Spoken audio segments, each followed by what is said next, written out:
नमस्कार, स्वागत है आपका न्यूज़ लॉन्चर पर। मैं हूं अशोक वानखेड़े। लेकर आया हूं आपका अपना कार्यक्रम द एक्स-रे। एक खबर है, लेकिन ये खबर यूपी से है। यूपी से है, लेकिन योगी आदित्यनाथ या भाजपा या सपा के बारे में नहीं है। इस साल 2025 में बिहार में चुनाव हो रहे हैं और कांग्रेस बहुत ही आक्रामकता से बिहार में इन्वॉल्व है। हाल ही में राहुल गांधी का दौरा, उनके ऊपर लगा एफआईआर, उनको को बच्चों से साथ मिलने की बात करने के लिए परमिशन न मिलना, इन तमाम चीजों को लेके कहीं ना कहीं अ, एक बिहार के प्रति कांग्रेस कितनी आक्रामकता से चुनाव लड़ रही है, ये तो दिखाई देता है। लेकिन फिर 2027 में उत्तर प्रदेश में भी चुनाव है। उत्तर प्रदेश में जो लोकसभा के नतीजे आए 2024 के, वो नतीजे यदि 2027 में बरकरार रहे, यानी उसी नतीजे को परिप्रेक्ष्य में यदि विधानसभा में भी सीटें मिले, तो फिर इंडिया गठबंधन का सरकार का बनना तय है। इसके लिए 2027 भले ही अभी दूर हो, लेकिन सभी दलों ने, खासकर बीजेपी, समाजवादी पार्टी, यदि इन्होंने सभी ने यदि अ, बिल्कुल तैयारी के साथ मैदान में उतरे होंगे, तो फिर कांग्रेस भी पीछे नहीं है। जो खबर अभी मुझे मिली कि यूपी में कांग्रेस संगठन मजबूत करेगी, 100 दिन का लक्ष्य रखा गया। ये 100 दिन क्या है? ये जब मैंने एक्स-रे में देखा, तो मुझे एक बहुत सारी चीज़ें समझ में आ गई कि साल 2027 में उत्तर प्रदेश विधानसभा में चुनाव होने वाले हैं, जिसकी बिसात बीत चुकी है।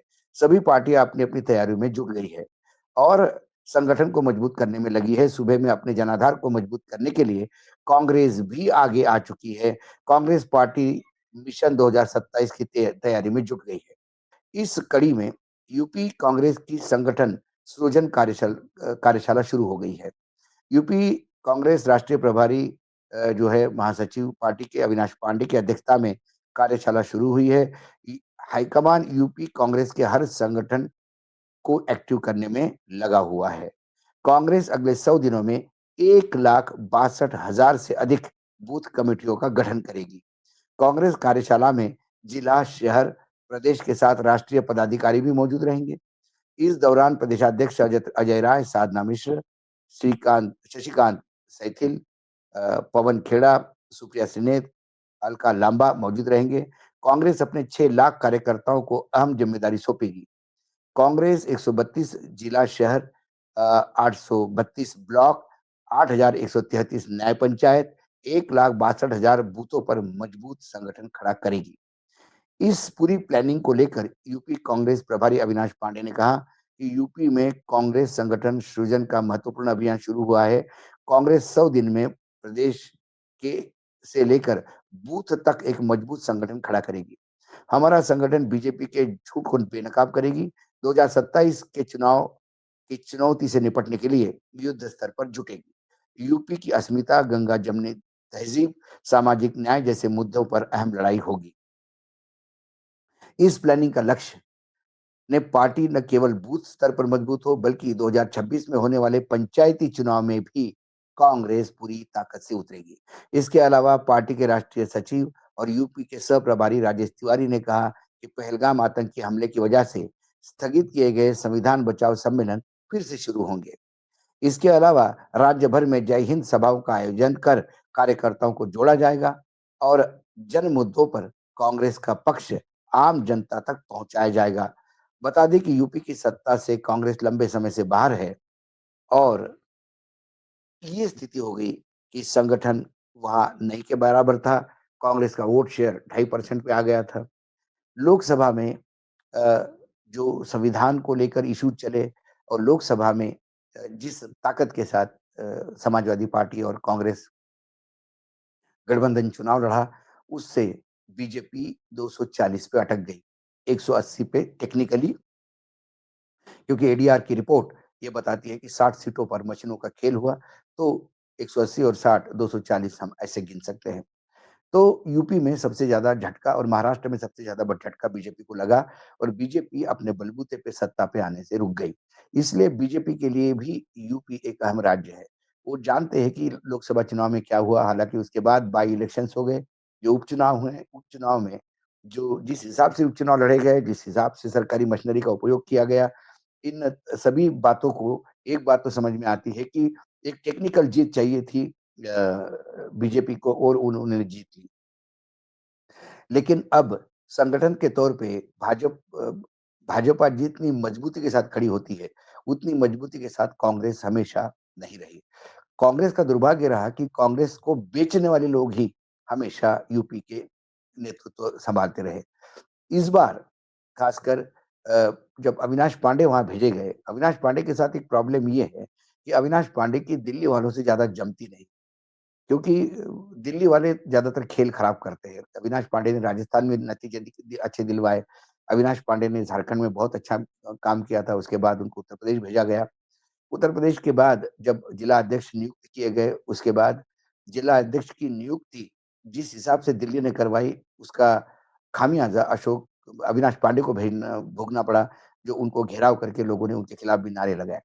कुल मिलाकर यदि दिल्ली अपना इंटरफियर कम रखती है, खासकर दिल्ली में जो ऊपर की स्थिति में बैठे हुए जो स्लीपर सेल है, खासकर जो संदीप सिंह के जो लोग हैं, यदि उनको यूपी से दूर रखा जाए, तो यूपी वो नतीजे दे सकता है कि जो यूपी ने नतीजे लोकसभा में दिए। लेकिन यदि संदीप सिंह और गैंग ऐसे ही ऑपरेट करती रही पीछे से, तो फिर चाहे अविनाश पांडे हो, चाहे राहुल गांधी हो, चाहे कोई भी हो, कितना भी दम लगाए, वो नतीजे नहीं आ पाएँगे। लेकिन जिस हिसाब से संगठन पे काम कर किया जा रहा है, क्योंकि हमेशा संगठन ही यूपी में दमदार था, जो हमेशा सत्ता में कांग्रेस रहती थी। संगठन चरमरा गया, उसके बाद कांग्रेस भी हेसे पे गई। इसी स्थिति में जिस हिसाब से बूथ लेवल पर 1 लाख से ज़्यादा कार्यकर्ताओं को यदि एक्टिव करने की बात करते हैं और ये कार्यकर्ता वाक़ई सिर्फ़ नाम के लिए या लेटर लेने के लिए नहीं आते हो, पार्टी के लिए कुछ करने के लिए आते हो, तो फिर यकीनन ये बीजेपी के लिए भी अच्छी खबर नहीं है। क्योंकि बीजेपी अभी भी दिल्ली और लखनऊ के बीच में एक द्वंद सा चलता आ रहा है। अभी भी योगी एक अकेले मुख्यमंत्री हैं जो दिल्ली का रबर स्टैम्प बनने को मना करते हैं। यूपी में अपने प्रश्न भी बहुत है, यूपी में ठाकुरवाद बहुत है, क्योंकि योगी आदित्यनाथ के चलते हर थानों पे ठाकुर और फिर जिस हिसाब से पिछड़ों का उत्पीड़न हो रहा है, पिछड़ों के साथ ज्यादती हो रही है, उसको भी कैश करने का प्रयास बार-बार अखिलेश भी कर रहे हैं और कांग्रेस भी कर रहे हैं। अखिलेश के साथ एक यादवों का टैगलाइन है, जो यादवों के दादागिरी से कहीं पिछड़ा भी डरता है। लेकिन बहुत पानी बह गया गोमती में, अब वो मुलायम सिंह वाली पार्टी नहीं रही। अब अखिलेश ने उस पार्टी का बहुत सारा चेहरा बदला है। इसलिए अब लोगों को अखिलेश पे विश्वास होने लगा है। अखिलेश हर जगह लगातार अपनी प्रेज़ेंस भी दिखाते हैं, लेकिन फिर प्रॉब्लम यही है कि अखिलेश को लगातार ये भी बताना होगा कि अखिलेश यादव अब संगठन पे ध्यान दें। अखिलेश यादव के साथ सबसे बड़ा इश्यू ये है कि वो तो एक जननायक के रूप में उभर जाते हैं। उनके सभाओं में भीड़ होती है, लेकिन फिर वो भीड़ मतों में तब्दीली क्यों नहीं होती? पिछले लोकसभा का सीन अलग था, अब विधानसभा के समय फिर कई चीज़ें सामने आएगी। रामलला कितना मदद कर पाएँगे ये पता नहीं, लेकिन फिर अभी तिरंगा यात्रा भी निकाल रहे हैं, लेकिन 2027 तक तिरंगा यात्रा फेड हो जाएगी, ऐसा लगता है। लेकिन इसी बीच बहुत कुछ हो सकता है और सत्ता में बैठने वाले लोग क्या पैंतरे खेलेंगे किसी को पता नहीं, क्योंकि ये राजनीति है। भाजपा भी भजन करने के लिए नहीं आई है, भाजपा भी लड़ने के लिए आई है। तो भाजपा अपनी चालें चलेगी और सामने अखिलेश अपनी।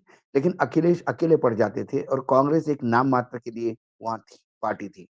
लेकिन जिस हिसाब से कांग्रेस ने ये 100 दिन की प्लानिंग की है, यदि वो यथार्थ के धरातल पे उतरती है, कागज़ों में न रहते हुए, तो एक बात यकीनन है, फिर ये 1 और 1 11 हो जाएँगे और फिर 1 और 1 11 जब हो जाएँगे, तो फिर बीजेपी के लिए भारी पड़ेगा। क्योंकि अखिलेश अकेले ही भारी पड़ते हैं, ऐसे में कांग्रेस का साथ यदि मजबूती से होगा, कांग्रेस अपना वोट शेयर 10% भी ले जाती है, तो फिर बहुत बड़ा परिवर्तन आपको सीटों में दिखाई देगा और फिर 2027 के नतीजे लोकसभा के चुनाव के मुताबिक निकल सकते हैं। लेकिन फिर मैंने वही कहा कि कांग्रेस में राहुल गांधी मेहनत करते हैं, बाकी लोग मेहनत करते हैं, बहुत सारे कुछ, लेकिन जब सब फल पकने को आता है, तब ये जो बीजेपी के स्लीपर सेल है, जो ऊपर बैठे हुए हैं, या संदीप सिंह और गैंग जैसे लोग हैं, जो अपने स्वार्थ के लिए कभी भी पार्टी को बेच सकते हैं, ऐसे लोग जब सामने आते हैं, तो फिर क्या-क्या जो वे दूध में नींबू निचोड़ा जाता है और फिर उसका पनीर बनता है। देखते हैं क्या होता है, लेकिन फिलहाल इस खबर से ये बात तो है कि भाजपा को भी स बिल्कुल सजग रहना होगा, क्योंकि इतने बड़े लेवल पे यदि कांग्रेस मूवमेंट करती है यूपी में, तो फिर एक मान लीजिएगा वो कांग्रेस पुनर्जीवित हो रही है और कांग्रेस का पुनर्जीवित होना ये भाजपा के लिए खतरे की घंटी है। आज एक्स-रे में इतना ही। कल फिर आता हूँ किसी विषय के साथ, तब तक के लिए नमस्कार। देखते रहिएगा न्यूज़ लॉन्चर।